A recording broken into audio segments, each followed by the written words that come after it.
नमस्कार दोस्तों, मैं हूं लोकेंद्र मिश्रा और आप सबका स्वागत है इस वीडियो में। Hindi literature optional UP PCS 2022 mains के पेपर के बारे में हम बात करने वाले हैं। तो सबसे पहले बात करते हैं पेपर 1 की। पेपर 1 में आप सबको पता है कि कुल 8 प्रश्न होते हैं, 2 खंडों में विभाजित होते हैं और आपको कुल 5 प्रश्न करने होते हैं। पहला और 5वां प्रश्न कंपलसरी होता है, अनिवार्य है, उसको आपको करना ही है। तो चलिए बात करते हैं और ये भी देखेंगे साथ ही साथ कि कितने ऐसे प्रश्न हैं जो कि हमारे डेली आंसर राइटिंग प्रोग्राम से आए हैं। तो शुरुआत करते हैं सबसे पहले प्रश्न की। पहला प्रश्न है, पाली शब्द की निरुक्ति विषयक विद्वानों के मत और पाली की मुख्य विशेषताओं का उल्लेख कीजिए। दूसरा है, अपभ्रंश की सामान्य विशेषताओं के साथ उन 2 विशेषताओं को बताइए जो हिंदी में भी हैं।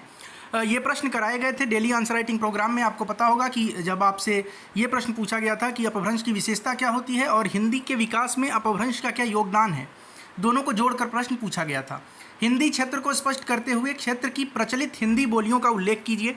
हिंदी बोलियों पर अलग अलग प्रश्न भी दिए गए थे कि जैसे भोजपुरी के बारे में, बुंदेली के बारे में, या फिर ब्रज के बारे में, अवधी के बारे में अलग अलग प्रश्न भी थे। और इसके साथ ही एक प्रश्न ये भी था कि हिंदी की प्रमुख बोलियों के बारे में टिप्पणी करिए या उनके बारे में लिखिए।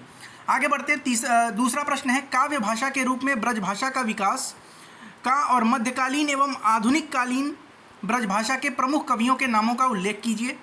इसके अलावा तीसरा प्रश्न, दूसरा पार्ट जो है वो है, पुरानी हिंदी का स्वरूप स्पष्ट कीजिए।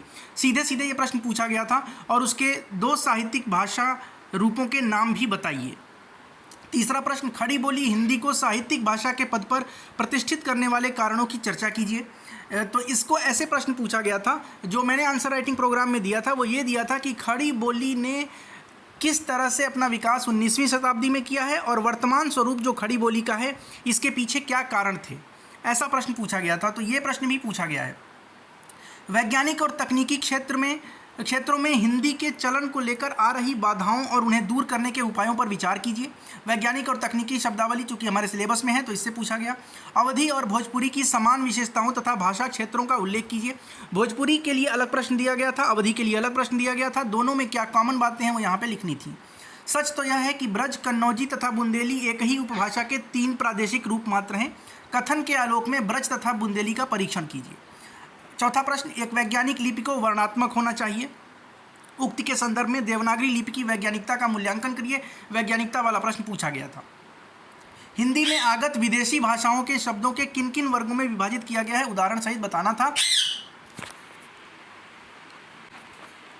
तो ये प्रश्न भी था। राजभाषा के रूप में हिंदी की समस्याएं और समाधान विषय पर विचार कीजिए। दूसरे सेक्शन की बात करें तो इसमें पहला प्रश्न है, आचार्य रामचंद्र शुक्ल के हिंदी साहित्य इतिहास के काल विभाजन का क्या आधार है और यह विभाजन कितना युक्तिसंगत है, सतर्क विवेचना कीजिए। आदिकाल की प्रमुख प्रवृत्तियों को रेखांकित कीजिए और विभिन्न विद्वानों के मतों के आलोक में आदिकाल का सम्यक सीमांकन कीजिए। अब आचार्य शुक्ल ने अलग दिया था, हजारी प्रसाद द्विवेदी ने अलग दिया था, किसको माना जाए, क्या किया जाए, इसके बारे में आपको लिखना था। राम भक्ति शाखा की प्रमुख विशेषताओं का उद्घाटित करिए। डायरेक्ट प्रश्न पूछा गया है। सूफी शब्द का आशय स्पष्ट करते हुए प्रेम मार्गी शाखा की प्रमुख प्रवृत्तियों पर प्रकाश डालिए। तो अगला प्रश्न है वो है, रीतिकालीन कवियों की हिंदी कविता को देन विषय पर टिप्पणी करनी है। 7वां प्रश्न, प्रयोगवाद के उद्भव और विकास की प्रक्रिया तथा सामान्य विशेषताओं का वर्णन कीजिए। प्रयोगवाद और प्रगतिवाद दोनों पर प्रश्न दिया गया था डेली आंसर राइटिंग प्रोग्राम में। नई कहानी आंदोलन की भूमिका पर प्रकाश डालते हुए मुख्य विशेषताओं का उल्लेख कीजिए। हमने ये प्रश्न दिया था कि नई कहानी अपने पुरानी कहानियों से किस प्रकार से अलग है, इसके बारे में आपको लिखना था। 7वां का तीसरा पार्ट है, हिंदी उपन्यास की विकास यात्रा पर संक्षेप में प्रकाश डालिए। 8वां प्रश्न, चरणबद्ध ढंग से हिंदी में आत्मकथा विधा के विकास क्रम को स्पष्ट कीजिए और हिंदी आलोचना का उद्भव और विकास पर एक लघु लेख लिखिए। डॉक्टर रामस्वरूप चतुर्वेदी के आलोचना कर्म पर प्रकाश डालते हुए आलोचक के रूप में उनका महत्व निरूपित कीजिए। सीधे सीधे प्रश्न ये पूछा गया है।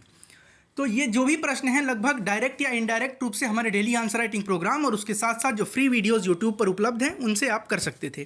काफ़ी सारे प्रश्न ऐसे हैं जो कि फ्री वीडियो से भी आप कर लेंगे और कुछ प्रश्न ऐसे हैं जो डायरेक्टली पूछे गए हैं और कुछ इनडायरेक्टली पूछे गए हैं। ऐसे भी प्रश्न हैं जो कि डेली आंसर राइटिंग प्रोग्राम का हिस्सा नहीं थे, लेकिन हमें इन 8 प्रश्नों में से 5 प्रश्न ही करने होते हैं और 5 प्रश्न करने भर का daily answer writing program plus YouTube के फ्री वीडियो से आप आराम से कर सकते हैं। ऐसा इसमें कोई दिक्कत नहीं होगी। बहुत बहुत धन्यवाद। अगर आपको इसका प्रूफ चाहिए तो आप टेलीग्राम चैनल ज्वाइन कर लीजिए। टेलीग्राम में आपको ये PDF भी मिल जाएगा और उसके साथ साथ कौन कौन से प्रश्न कहाँ कहाँ से आए हैं इसके बारे में भी बता दिया जाएगा। बहुत बहुत धन्यवाद। मिलते हैं नेक्स्ट वीडियो में। अगर वीडियो अच्छा लगे तो लाइक करें, कमेंट करें, शेयर करें। चैनल को सब्सक्राइब नहीं किया है तो सब्सक्राइब कर लीजिए और टेलीग्राम से ज़रूर जुड़िए।